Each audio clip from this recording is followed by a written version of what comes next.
Hello, homeschooly Triscuits. Welcome to another episode of PsycKicks, the podcast where we talk about all things paranormal, metaphysical, spiritual, and in between. My name is Liv. I'm a psychic medium, and as such, I don't know, I'm into all this stuff. I am, and I'm not. And that's kind of what we're going to be talking about today.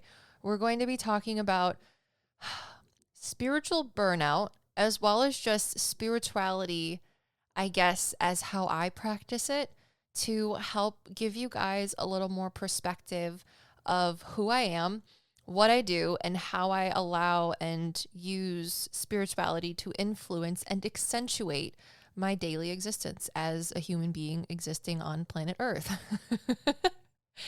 Because I've been getting the feeling and the perception, I would say, of that because I have a YouTube channel and a podcast, and I do readings as a medium, someone who communicates with energy of souls, people that have passed their souls, plants, animals. I know it's all really weird. That's why I like to say now, as a medium, I just communicate with energy.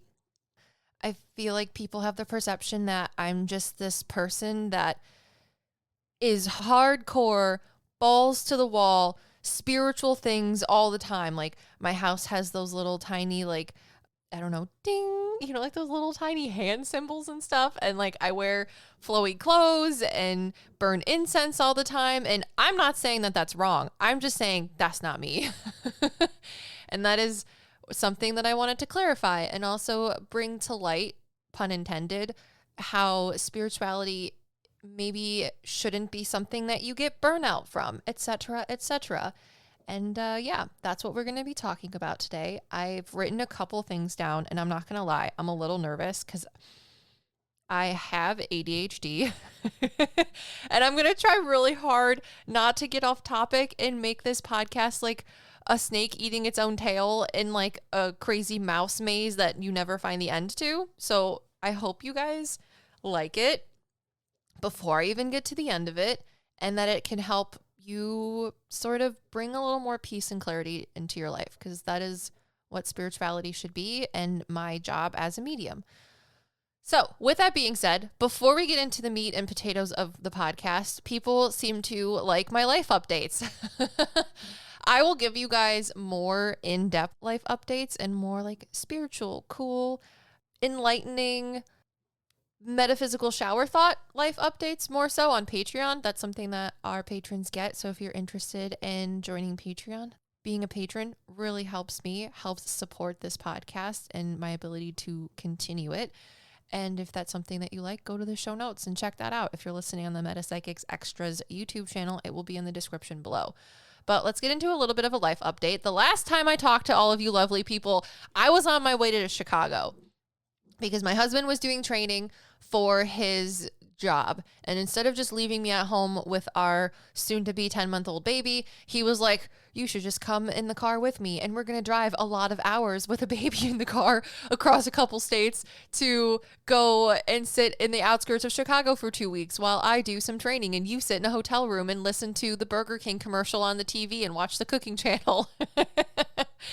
Oh gosh, guys, it was interesting. I honestly think that going on these trips with a baby has only strengthened my husband and I's relationship, whereas a lot of the people that he had in his class while he was doing his training, he's an automotive technician, so he fixes cars. A lot of the guys in his class were guys too, obviously. Well, I shouldn't say obviously, because my husband actually works with 2 women at his job as well who are auto mechanics. So if any of you are auto mechanics out there and you're ladies, thank you for your service. Not only because you got to deal with people like my husband, but it's not easy. It's a very labor intensive job. But anyways, they were like, you brought your wife and your son that's a baby with you? Are you mad, sir? And he's like, actually, maybe I am a little bit mad, but it was a good experience. I feel like doing things with your kids, if you are a young mother or someone who's expecting a baby, because this is our first baby. We've never had a baby before, and I am the baby of my family, so I've never had to take care of children in this way before. Going places with your baby, the way I like to think about it is like working out. It sucks because you don't know how to do it. You don't know how to move your body. It's very exhausting. Everything that you do you have to do very, very slowly, and things take a lot more time. But when you get done with it, the more and more you do it, the easier it gets and the more of a badass you feel. You walk around, you look like SpongeBob with his anchor arms. And you're like, people ask you, is that your baby? And you're like, heck yeah, it is. And we go everywhere together and it's going to be great. So that's kind of how I've been thinking about it and using, I don't know. I had a really bad anxiety when I first traveled with the baby. His name is Oak. That's my son's name. I know it's a very like hippy dippy name, but I love it. And he has a normal middle name. So if he wants to go by his middle name when he's older, because he doesn't like the hippy dippy name that his hippy dippy parents gave him, that's cool too. I will always call him Okie Doke. But yeah, if you are struggling with going out with your kids, just give yourself a little bit of a break. You don't have to do everything fast. Everything that you're going to do is going to happen a lot slower because the way that your kids move is a lot more discombobulated, disjointed, slower. They want to do all of these things in between the line that you want to do. Like if you have a point A and a point B and you're going somewhere with a baby, just expect for there to be point A, B, 1, 2, 3, 4, 5, 6 to 1,000 before you actually get to point B. And that's just how it's going to be. But every time you do that, it's going to get easier and you're going to get more confident and it is okay.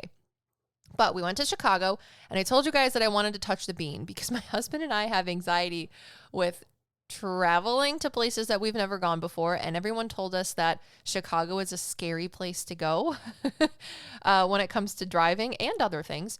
But we weren't going to drive into Chicago to see the bean because I was like, I want to touch the bean. We were going to take the train. But we've also never taken a train before, not even like buses, except for like school buses when we were in elementary school, because we live like in the country, for lack of a better word. And we did not know how to use a train to get anywhere. But guess what, guys? We figured it out.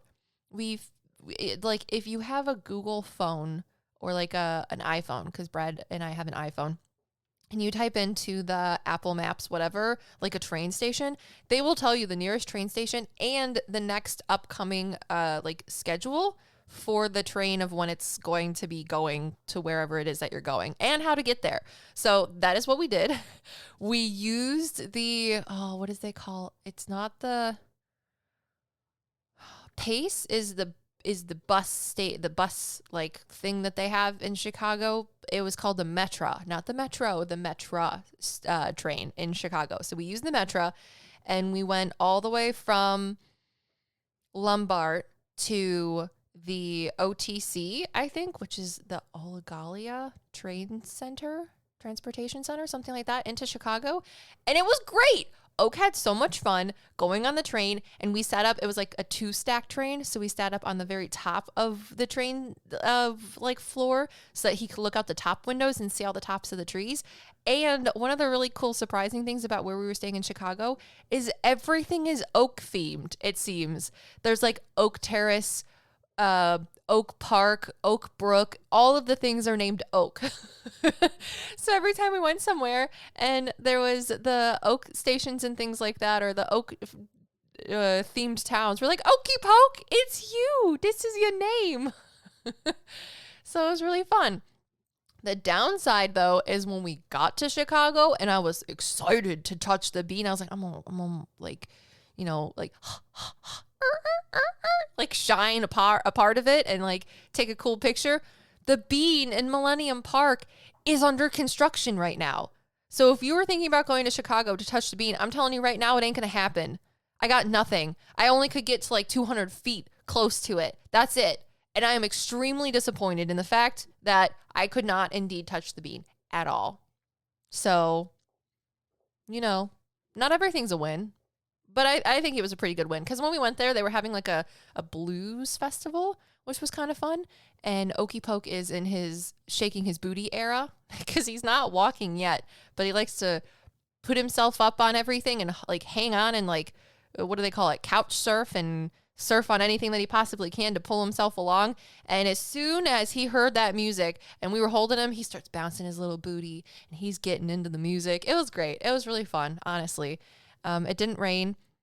We did, however, go on an extra long train ride on the way back because the way I read the train schedule, we got at the Lombard train station, right? But I thought we had to go to the Elmond or Elrond station is the one that we got on, and we ended up on our way back going past the train station that we actually got on at, and then all the way back. So I was like, oh crap, we're going to be stuck on here forever. We're never going to get back. So I asked the train conductor guy, and he was extremely nice, and he was like, listen, this thing just goes in a line all day long from one side to the other. So we're going to get back to your stop in a while. So it was okay. It was a good time. Okie Poke just took a nap on us while we were at the train. He was waving to everybody. Man, this boy loves to wave. And it was a good time. And then what else did we do? We actually went to the aquarium too. If you didn't know, what is it called? The Shed Aquarium with 2 Ds. The Shed Aquarium is $20 to get in if you're a Chicago resident, but it is like almost $100 to get in when you don't actually live in Chicago. So it was very expensive. Brad and I weren't expecting that at all. And I was like, Brad, I don't think that we can afford going to this aquarium. Like Brad really wanted to take Oak to the aquarium, like really, really, really bad. Because 1, Brad's never been to an aquarium. And 2, growing up, he did not do a lot of things with his dad because, like at the beginning of this podcast, he had a severe fear, Brad's dad, I believe, of taking his kids anywhere at all. So Brad and his sister just never did anything as a kid at all. And I feel like if you have parents like that and you're listening to this podcast, maybe it'll be a little healing for you, because being able to do things with Oak now is definitely a huge shadow work for my husband and I right now. I think my dad also struggled with taking us places too. Now, I feel like it was more financially when I was growing up, because my dad would take us to like the community pool and things like that. But other than that, the grocery store and the community pool, we didn't really do much things with my dad.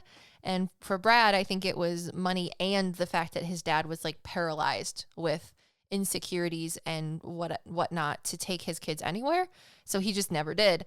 And Brad's like, I'm not going to be that person. And we're here for 2 weeks and we weren't spending money on groceries necessarily as much as we would if we were back at home. So he's like, I'm going to use the money that I'm saving here to take us to the aquarium. And I was like, oh, why are you so cute? Why are you so perfect? Because I was like, no, we can't do it. We'll just go somewhere else. There's a park down the street that we can take Okie Poke to, or we can just go ride the train again. Oh, because that's the other thing. I was worried about how much it was going to cost to ride the train. And let me tell you, when the universe is going to provide for you, the universe frickin' provides for you, my guy. And this, any of you that are listening right now, this is available to you. You just have to work with the world around you, manifesting, put that energy out into existence and actually working through it physically too, to have that full circle energy of manifestation. When we were riding the train during the week of June that we were in Chicago, I think it was the 7th and the 8th or the 8th or the 9th, something like that. The Metro was celebrating its birthday, so all train rides to and from Chicago were free. Isn't that crazy? I was sweating bullets thinking about how much it was going to be to try and ride the trains to get to Chicago to see the Bean and everything with Oak and Bradley, and it ended up being free the whole weekend that we were there, which was crazy. I was like, thank you, the universe. I appreciate you. I see you, girl. I see what you're doing. But anyways, we ended up going to the aquarium and it was super fun. It was a little stressful because we actually had to drive instead of taking the train, but I piloted the spaceship. I got the hoopty. We got the coop into Chicago and everything was fine. And it was great. I don't know why, but every time I see dolphins, I cry. Does anyone else have that experience? And I'm not like one of those girls that are like, I love dolphins this and dolphins that. Not to make fun of you, but there are girls out there that just love dolphins. And you know, that's you. You do you, boo. I'm not gonna, what is it? Ick, your yum, your ick, something like that. I don't know. It's a new like trendy thing to say. But anyway, ick, your yum, you, your, I don't remember. Anyways, I'm not gonna, dolphins are cool, guys. Dolphins are really cool. But I'm not the person that's like, I love dolphins all the time. So every time I see them, and this is only the second time I've ever seen dolphins, I just cry. I can't help it. I don't know what it is, but if you guys love dolphins, let me know in the comments below too, because I I don't know. It was pretty cool. They have Pacific white-sided dolphins at the Shed Aquarium. They have beluga whales. I love beluga whales. I just think they look like marshmallow art. If that makes any sense. And they just always seem happy and sassy all at the same time. But it was really cool. We got to see sea dragons, which are like, I think if you made a seahorse out of orchids is what a sea dragon would look like. And that was probably my husband and I's favorite thing that we saw there. And the best thing besides us going to the aquarium was I told Brad, and Brad and I are on the same page of like, some people think like, oh, you shouldn't go to fancy places like that with your kid because your kid will never remember. Let me tell you this. Brad and I don't think that way. We think that even if your kid doesn't remember going to the aquarium, like consciously, like, oh yeah, I saw beluga whales when I was 9 months old. No, obviously he probably isn't going to remember that. But what he is going to remember is the emotions and feelings subconsciously or consciously, I don't know how that works, of us taking him to the aquarium. The fun, the family, the just togetherness that we had. And I think at the end of the day, if you want to take your kid to a really cool place, even if it's just like going to the park or spending a little bit of money to go to a petting zoo or something, for the people that are like, they're not going to remember it, that's stupid, save your money. You're going to remember it. You're going to remember taking them to the petting zoo. You're going to remember taking them to the aquarium and the things that they did. And then your kid is going to remember the feelings, the sensations of that experience. And it's going to impact them, I think, in the long term. That's just my own soapbox about it. And I just wanted to share it because when we took Oak to the aquarium, I was like, oh, he's going to love seeing all the sharks. He's going to be excited to see the stingrays and the dolphins. When we sat down to watch the little dolphin like show that they were going to put on for like 15 minutes. We just walked in and we saw things, and the kid that was standing around was like, oh, there's going to be a show. He had a really cool accent. Anyways, he's like, there's going to be a show in a couple minutes, so you guys can sit down. So we're like, cool. We made it for a show. Awesome. We sit down. Oak did not give two flying flippers about those dolphins. I'm sitting there holding them, trying to stifle tears because I'm like, oh, these creatures are so beautiful. I love it. And Oak is just squirming in my arms, trying to wave at the children around us because he was more interested in the people at the aquarium than the actual aquarium itself. He just is in his era of making friends and waving and clapping and pointing. And that is all he wants to do, is make friends with people. I take him to Aldi's and he just wants to make friends with everyone. He is looking past me, craning his neck and playing peekaboo and waving, and just, that's what he did when we were at the aquarium. He used it as an opportunity to not watch the animals, but people watch, which is his favorite thing. And, you know, as a mom, that is what I'm going to remember. I'm going to remember when I'm old and he's like a grown man and doing his own things, and I'm going to be like, hey, remember when I took you to the aquarium? No, you don't, but that's okay. You didn't even care about the aquarium. You just wanted to look at all the people, and it was just a beautiful thing. So yeah, that is my thing about Chicago. I did have one of you lovely listeners who I had a reading with. I'm sorry, I don't remember your name, and I don't have my phone next to me to pull up the message that you sent me on Instagram, but you know who you are if you're listening to me. You guys told me to go to Portillo's. Portillo's in Chicago, I guess, is like it's like a hot dog house, but they also have salads and like milkshakes and cakes. I did not try the milkshake and I did not try the cake, but Oak and I extremely enjoyed the hot dogs. I got the Chicago Polish dog, I think, because I'm Polish. And I felt like if you're going to go to Portillo's, that's what you have to have because it's a Chicago dog. And then I also had the Portillo's hot dog because I'm only going to get the stuff that's the house special if I'm going somewhere. And it is known for the specials. And then my husband, he got the steak sandwich the first time with the hot peppers on it. And then he got the steak sandwich with the hot peppers and then dipped. And if you guys don't know what that is, they literally dip it in like au jus or like gravy. And he really liked it, but I was like, that is a soggy ass sandwich and it's spicy. I don't know why you're eating that. So it was a good time. We had a fabulous time. Oh, very last thing before I move on to a quick shout out were the cicadas. It was literally cicada getting there. There are so many cicadas in Chicago, Illinois, or like the Illinois area right now. It is disgusting. I'm trying to be okay with it. I tried the whole time to be okay with it. But they weren't like the pretty cicadas that we have where I'm from, where they're like iridescent and like bigger and just kind of like slower moving.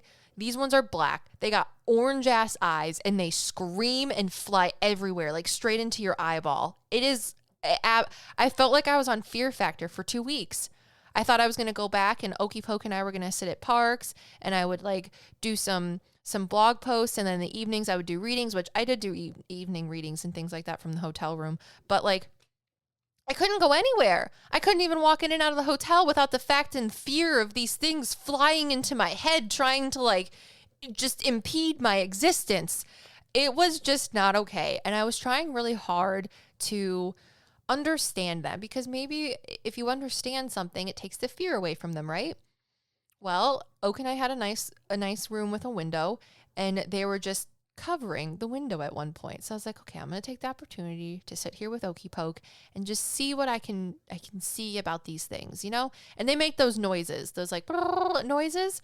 And I'm like, okay, cool. I'm going to see, like, do they rub their legs together? Do they like rub their wings together? Like, how do they just open their mouth and screech? Like, how do they do this? Guys, if you don't know, cicadas open up their thorax and wiggle it. And it like makes the screaming sounds that come out of them. And I'm sorry, I cannot get over it, nor will I get over it. And cicadas and stink bugs, I'm sorry, I can't with them. It is just, no matter what I learn about them, I can't get over them. I do not like them. They are a fear of mine. And I think if I ever had a place in hell, if hell did exist, it would just be full of stink bugs and cicadas. So yeah. All right. I have been yapping on and on and on about this. So before I get into what we're actually talking about today, which is spiritual burnout and just how I use spirituality in my own life, I wanted to give a shout out to Amaria.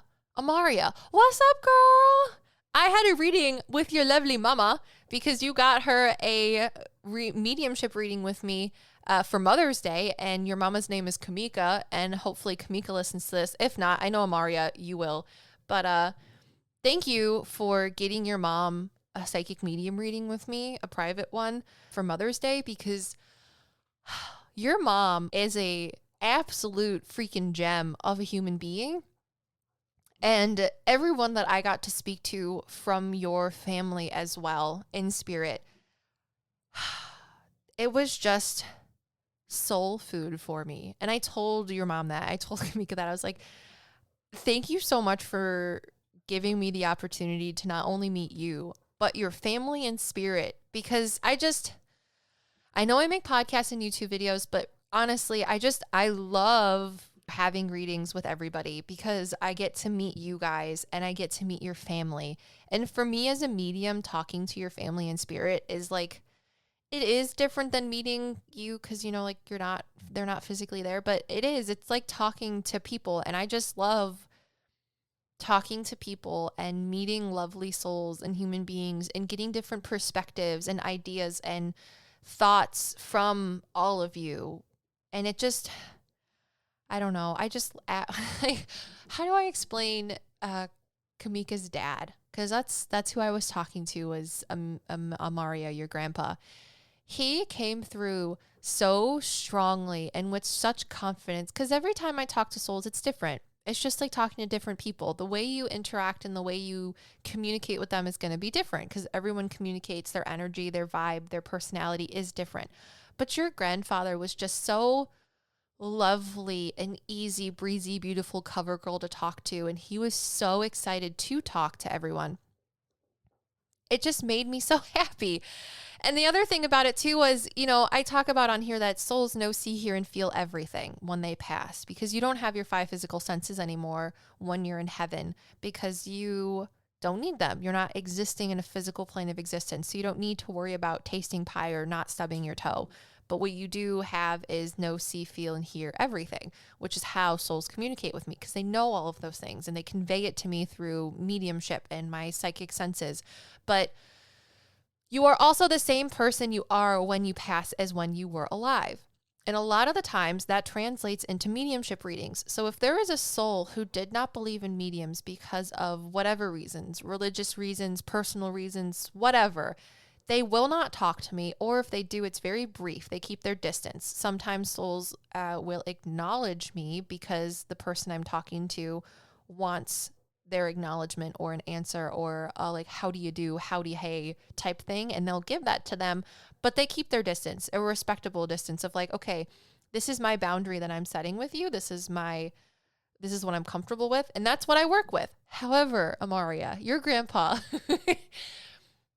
was so excited to talk to your mom.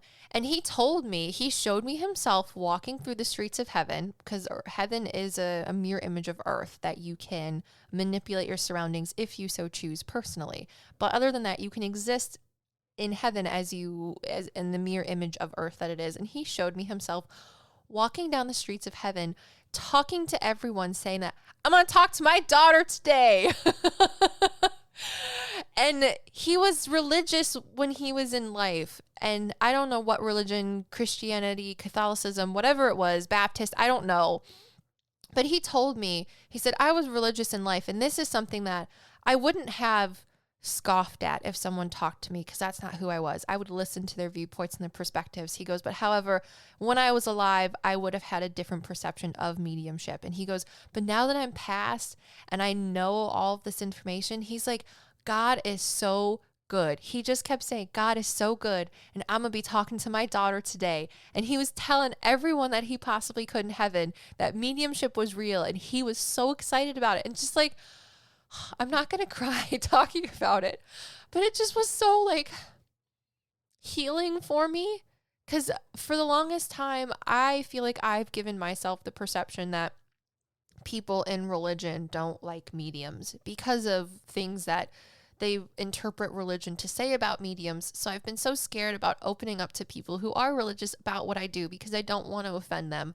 I don't want them to think that what I do is working with the devil or demons and all this other stuff, because it isn't. That's not what I do. And it just was so healing for me to meet another person that had faith, was religious, and would talk to me. Even as being past, and how much just joy he had for it, and that he was so excited to talk to your mom. And we had such a good reading. And I just want to say that your reading with your grandpa and the readings that I've been having lately have been like soul food. They have been food for my soul. And I just, at the end of the reading, Amaria, I asked your mom, I was like, Kamika, thank you so much for making a reading. I had so much fun, not only meeting you, but your lovely family that has passed too. And it was lovely. And I said, thank your daughter for making this reading with me for you, because this was great. Like, it was a Mother's Day's gift. I'm a mama, you're a mama. We're having a good time, and we're just, I don't know, just talking, and it was great. And she said, could you give Amaria a shout out on your podcast? And I was like, done. I got this. So Amaria, I know my readings are expensive. Thank you for giving that to your mom as a gift, because it was not only a gift for her, but a gift to me. And I just wanted to say thanks. Thanks for making a reading. All right, guys, I've been going on for a really freaking long time about myself. I'm sorry. Let's talk about spiritual burnout.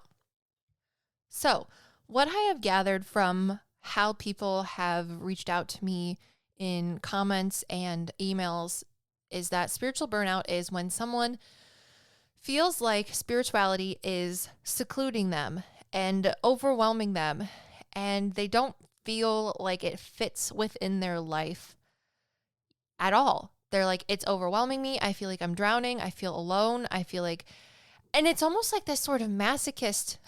And I'm not saying people are masochists when they reach out to me, but this masochist sort of idea of, I need to keep going. I need to do this, because if I don't do this spiritual stuff, then I'm not going to grow. I'm not going to know the meaning of life. I'm not going to overcome my shadow work and heal my inner child. And I just need to keep doing it. And it's just like, listen, let's start with what spirituality is. Think about it for a second. Pause the podcast if you need to. Write down, what is spirituality to you? To me, spirituality is taking different ideas from religions and cultures and incorporating them into your own idea of faith.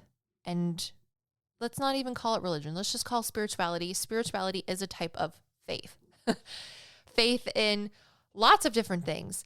And some people might think that spirituality could be cultural appropriation, which in my personal current opinion is not true.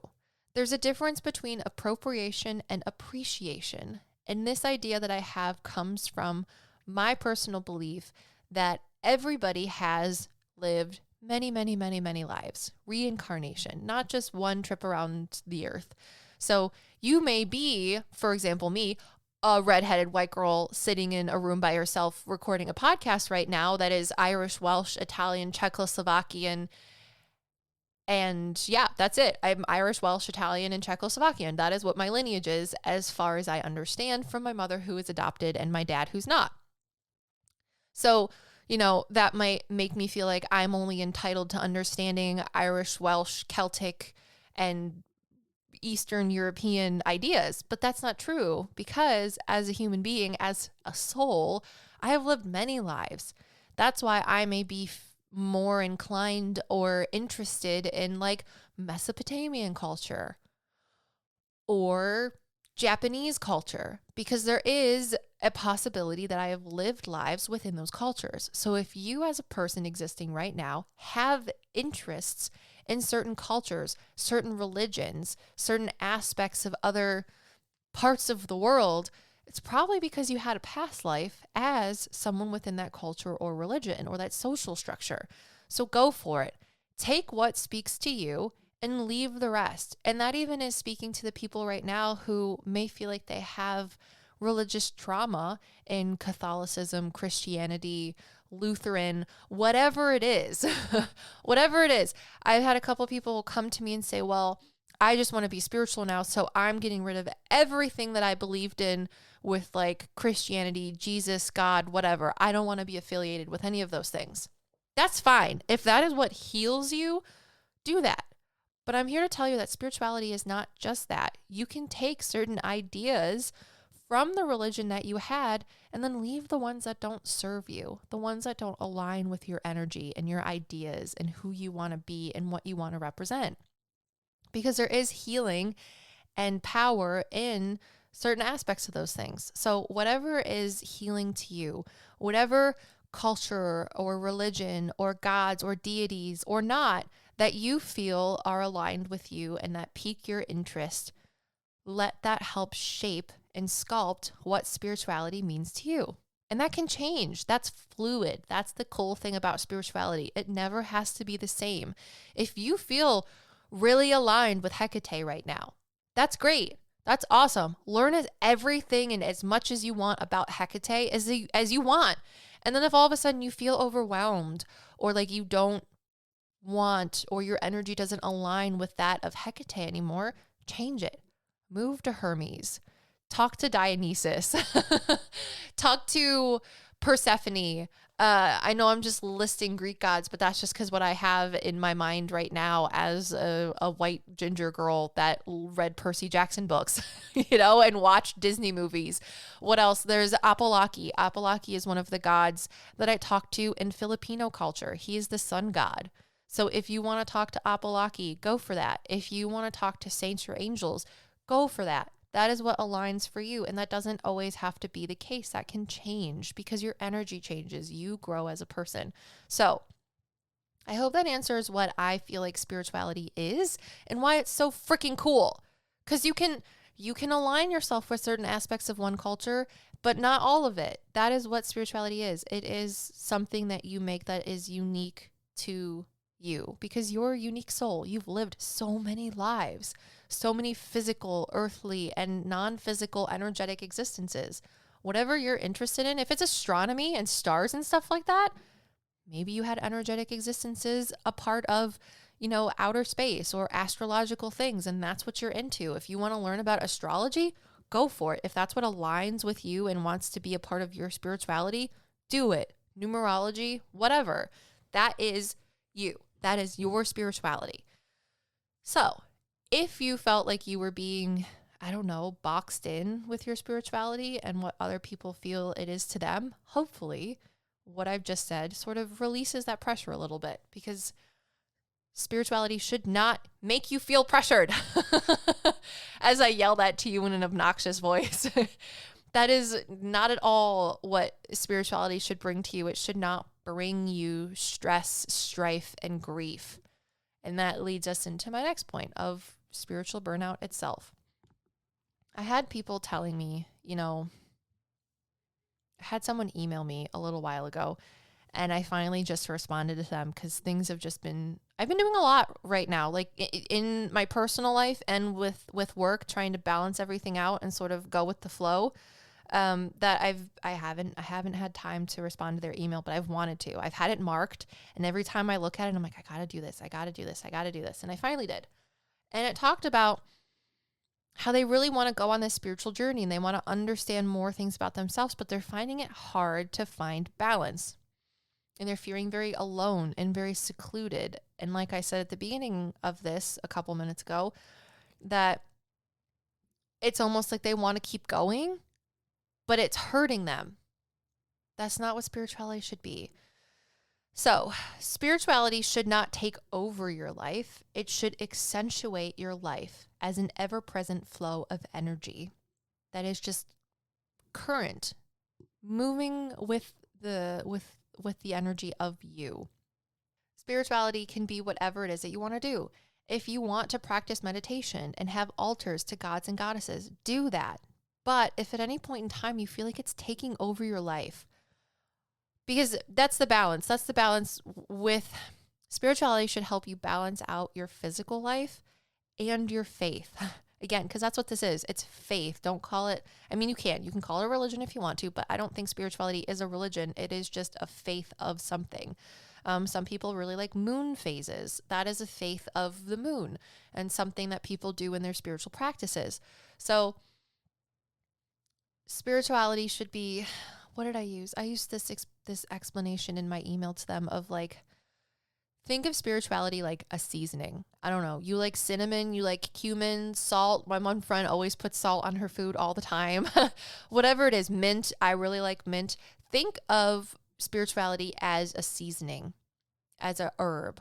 When you're making a dish, which would be your life in this scenario, you want to add things to it that accentuate the flavors of you, of your life. You are the dish. Your existence is that savory, scrumptious meal that you can share with other people.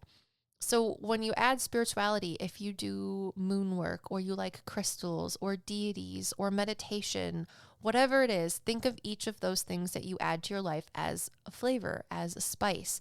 It's supposed to accentuate you, not do the cinnamon challenge, shove a whole bunch in your face and then almost die. That is not what spirituality should be at all. And if you are making really hard decisions with spirituality right now that are making you feel alone and secluded, and like if you are waking up every morning and doing tarot card pulls or pendulums or whatever it is to ask for direction in your life and then using those things to make decisions for your life, in my current honest opinion, I think that is maybe not the most healthy thing to do, because you have to live your life. You can't have other people or energy or things try to dictate your life. That's not how it should be.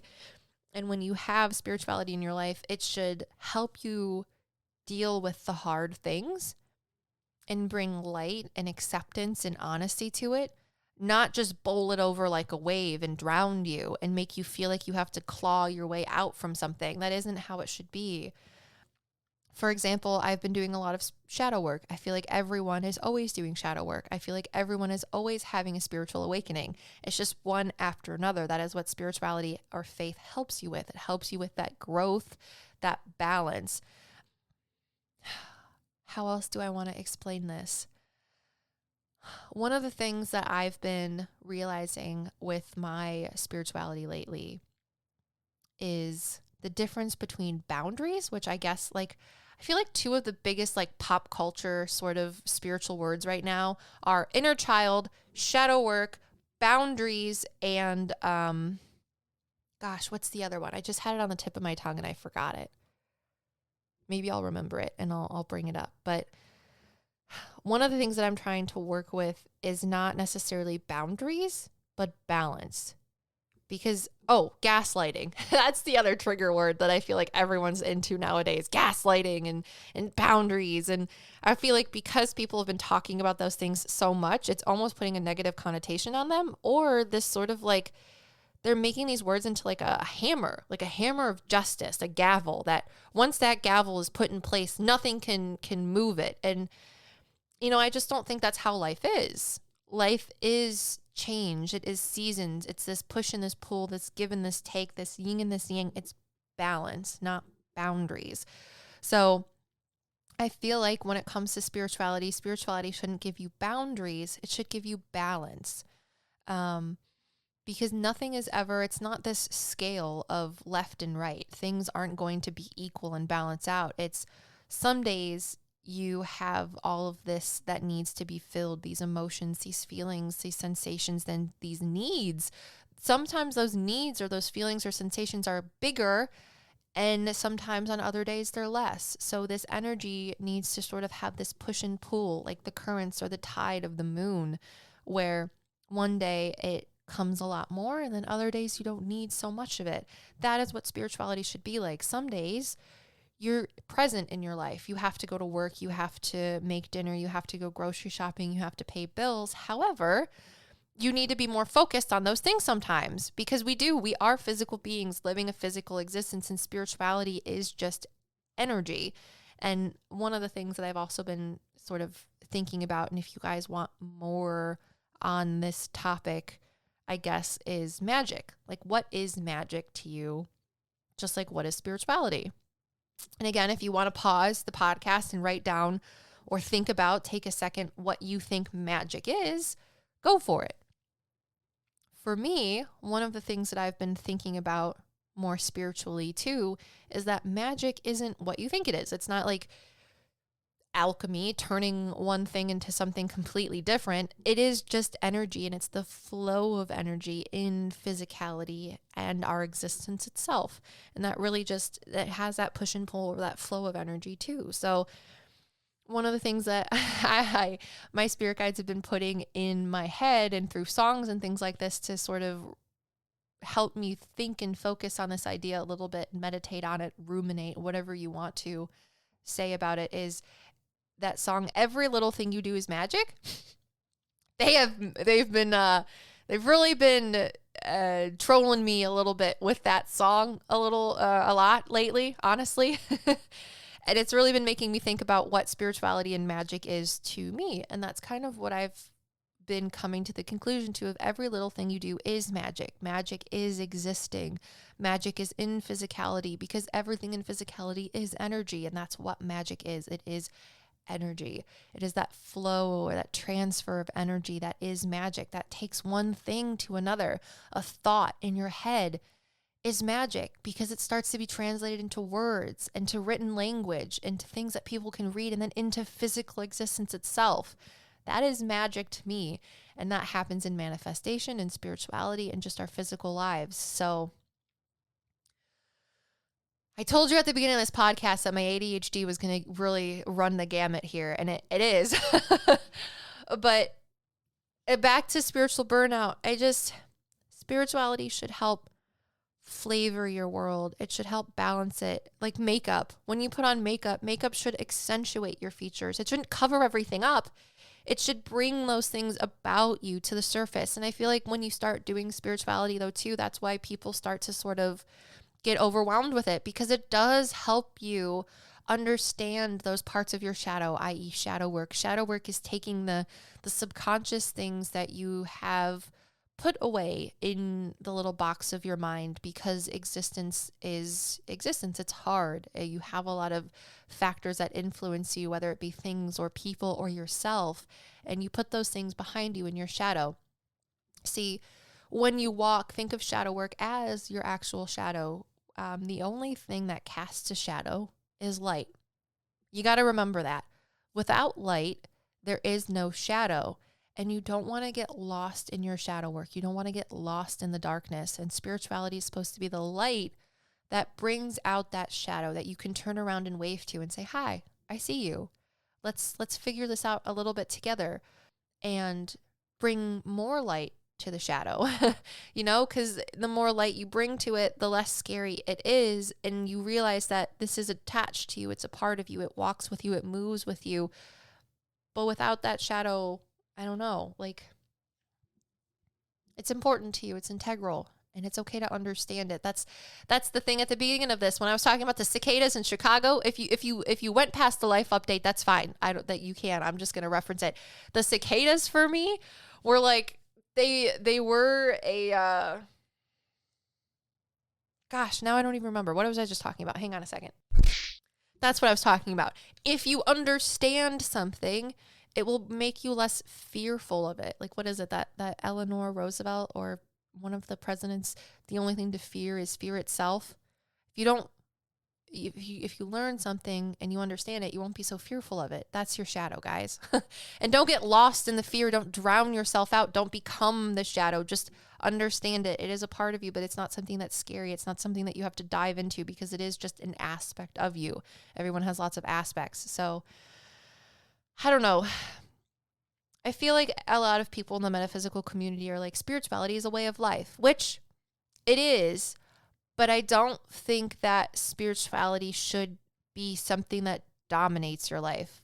That is not ever helpful. Too much of one thing is not healthy. It should be a balance. Again, we're going back to that ebb and flow, that current, like the moon, the tides. It's bigger and then it's smaller. One time in a podcast that was recorded, we talk about chakras. And when I first started chakra thought, the idea of chakra thought, everyone's like, you need to balance your chakras. All of them need to be equal. And that is a very modern Western thought of chakras.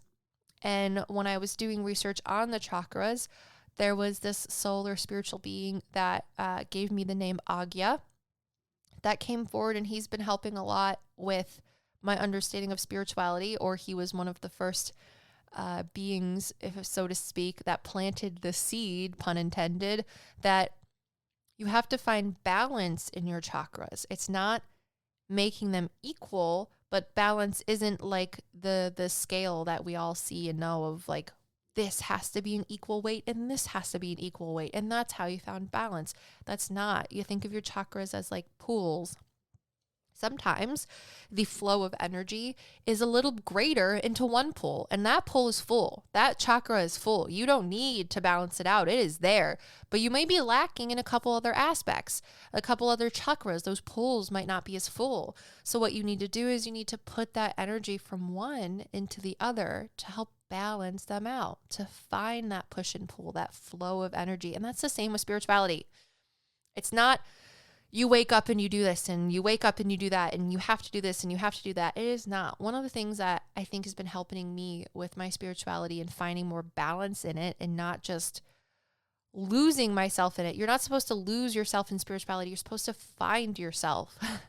And you can't sort of like just look and look and look and look and look, and then you lose yourself. You need to sort of step back and see the perspective, see what chakras are overfull or overflowing and which ones you need to pay attention a little bit more to.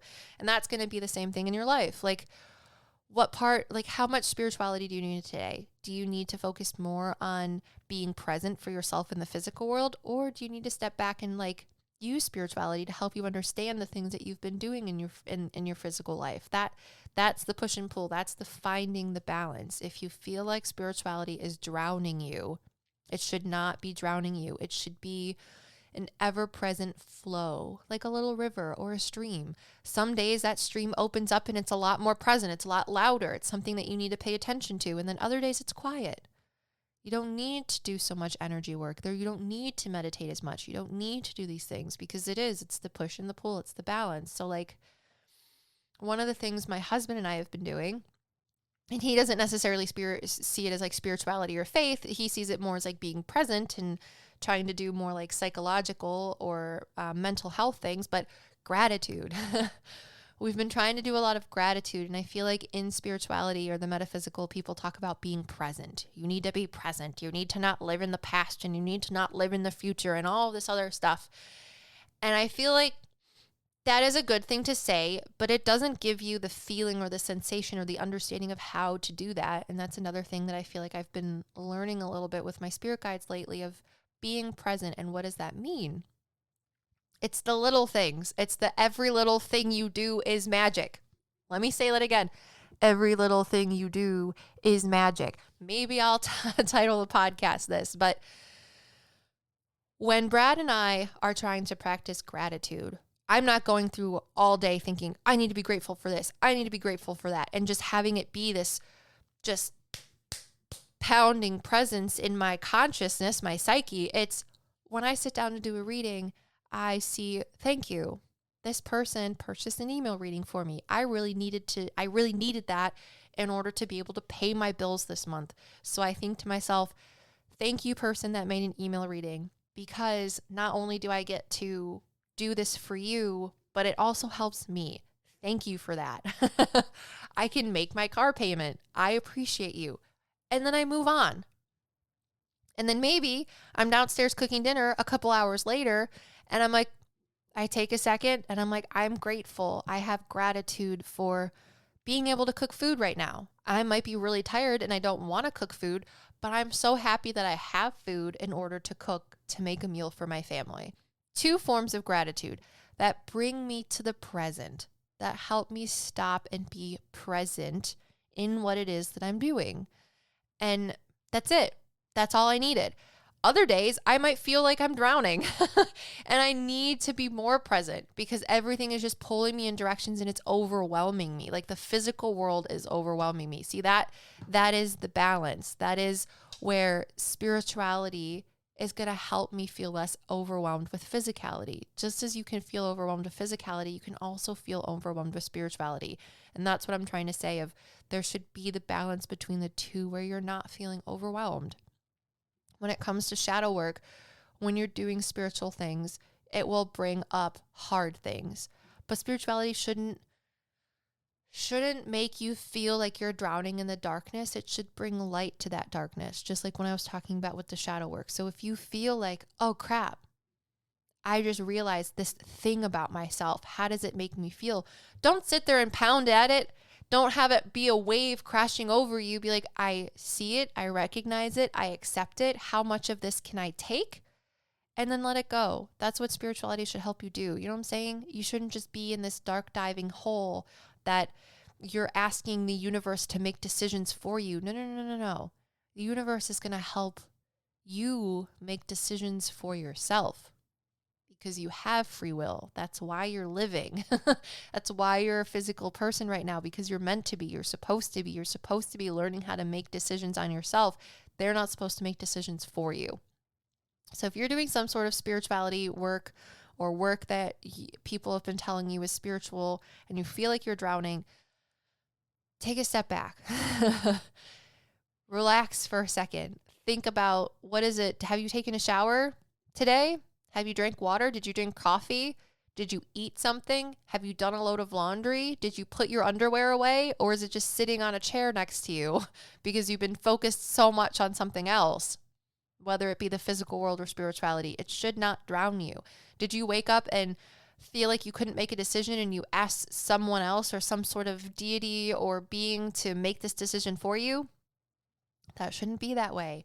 They should help you to make the decision, not do it for you. That is what spirituality is here to do, to help you do things, not do it for you. It shouldn't be dictating or running your life.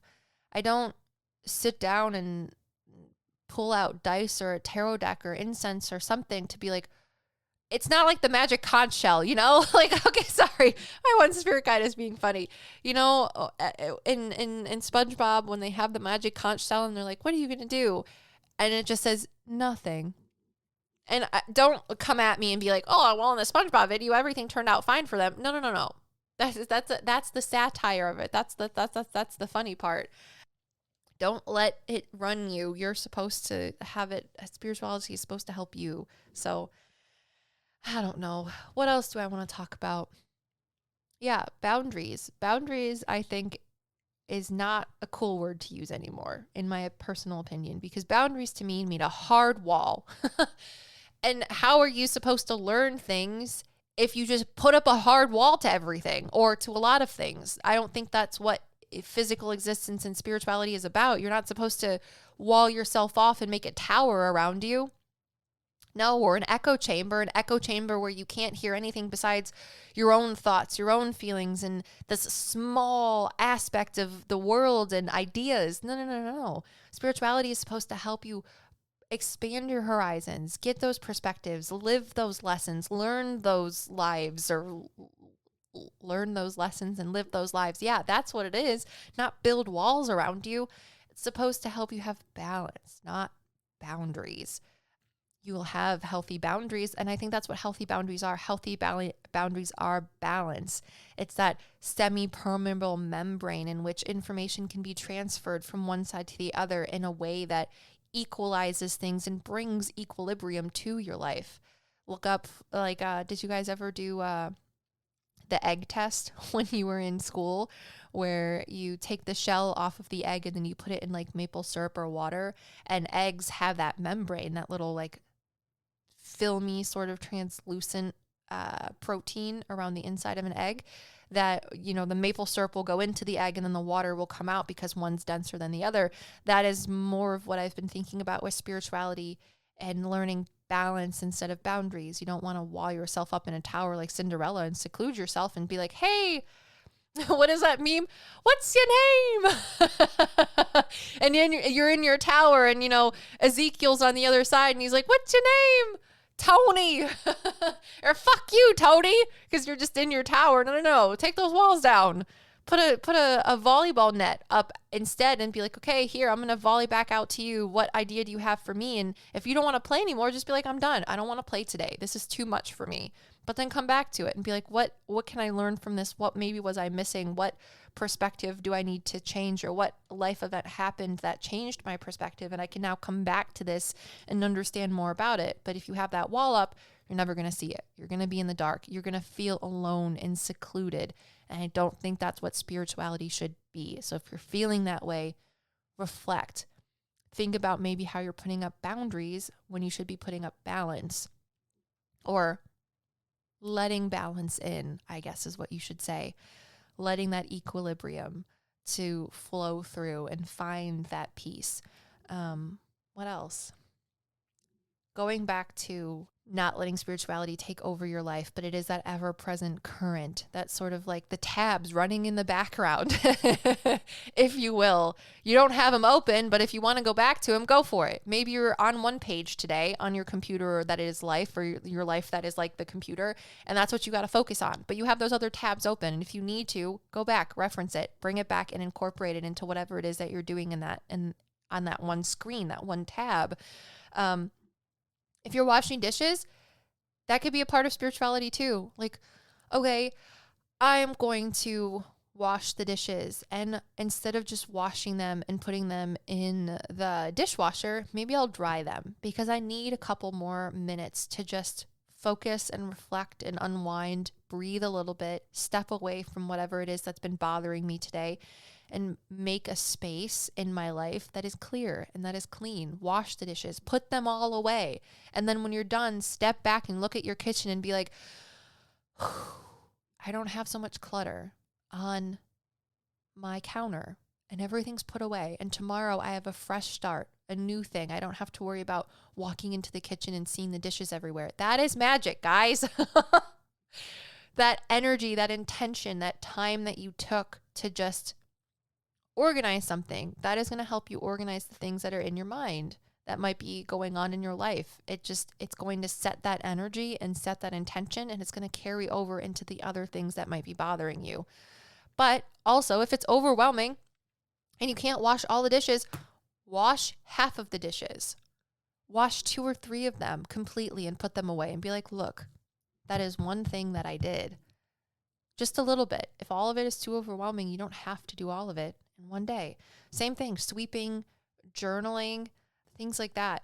those little things can be very spiritual. They can be very healing. Sweep your front porch. Be like, okay, I'm going to sweep my front porch, and I'm going to let whatever it is that I'm sweeping off my front porch or my kitchen or my bathroom or whatever, cleaning the ceiling fans, represent the stuff that's been bothering me. And I'm just not going to think about it for a second. And I'm just going to clean this, and it's going to help me bring some peace and clarity, because it will. And maybe after you're done sweeping, you're going to be like, that little thing that was bothering me, that part of my shadow that seemed like it was just drowning out all of the light that is me, that is my life, doesn't seem so dark anymore.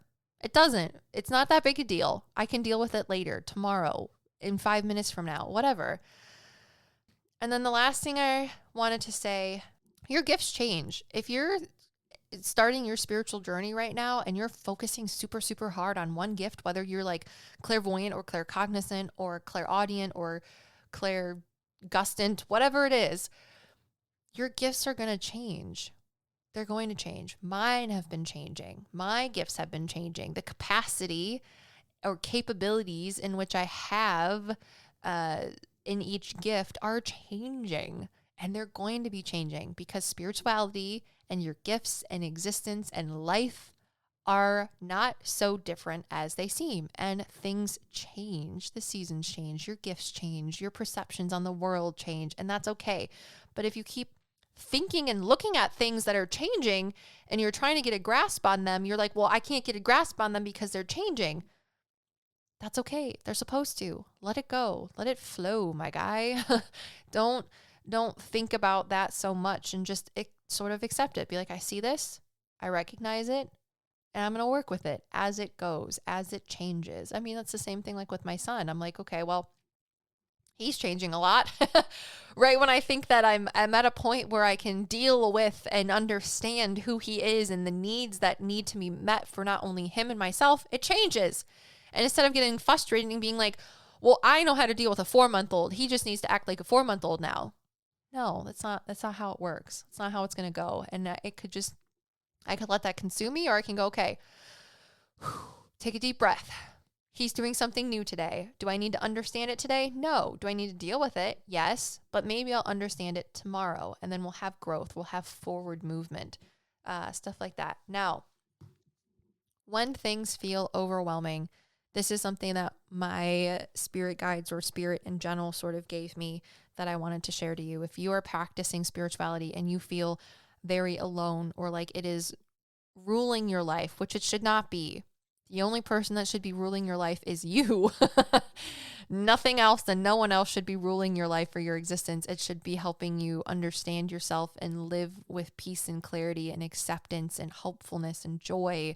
Whatever those words are that are for you, that is what spirituality should bring you. And it's present in everything that you do, from washing the dishes to making your bed to taking a shower to meeting with your friends. All of those things can be spiritual. Every single one of them. Just doing those things is spiritual. Again, every little thing is magic. But if you feel like you are overwhelmed with spirituality and it's not something that you want to focus on right now, this is something that you can do. Light a candle. Or if you don't like candles or you don't want it to be a hazard for burning down your house, turn on and buy one of those little cheapy battery operated candles and let that candle represent your spirituality. Put it on a shelf, put it in your room, put it in your kitchen, somewhere where that you'll see it, or maybe somewhere that you don't want to see it, but you know that it's still there. Light the candle, turn on that little fake light and be like, listen, you are my spirituality. You are my flame. This is a part of me. But right now, I need to focus on other aspects. I need to focus on the physical world. I need to focus on getting a job or changing my job or reaching out to my grandma or going to the park, going outside more, at least once a day to get a little bit of fresh air and put my toes on the ground, whatever it is. But in the meantime, while I'm not putting so much focus and conscious intention in my spirituality, this is going to represent my spirituality. My flame is still there, and it will be there when I come back. It is going to be ever present. It is within me. It is around me. And when I need to, I will come back to it. Do that if you need to. If you feel like spirituality is overwhelming you right now and you have that spiritual burnout, know that is okay, but it's also not okay. It's okay to recognize it. That is what is okay. But to not do anything about it and let something rule your life and dictate everything, that is the part that's not okay. It's okay to step away from it. And if you need to and you want to feel that sort of connection to your spirituality and know that it's okay, light that candle. Put that little lamp wherever it is in your house and just forget it for a little bit. Be like, this is it. It's still there. I can come back to it. And it's not a big deal because it's your light.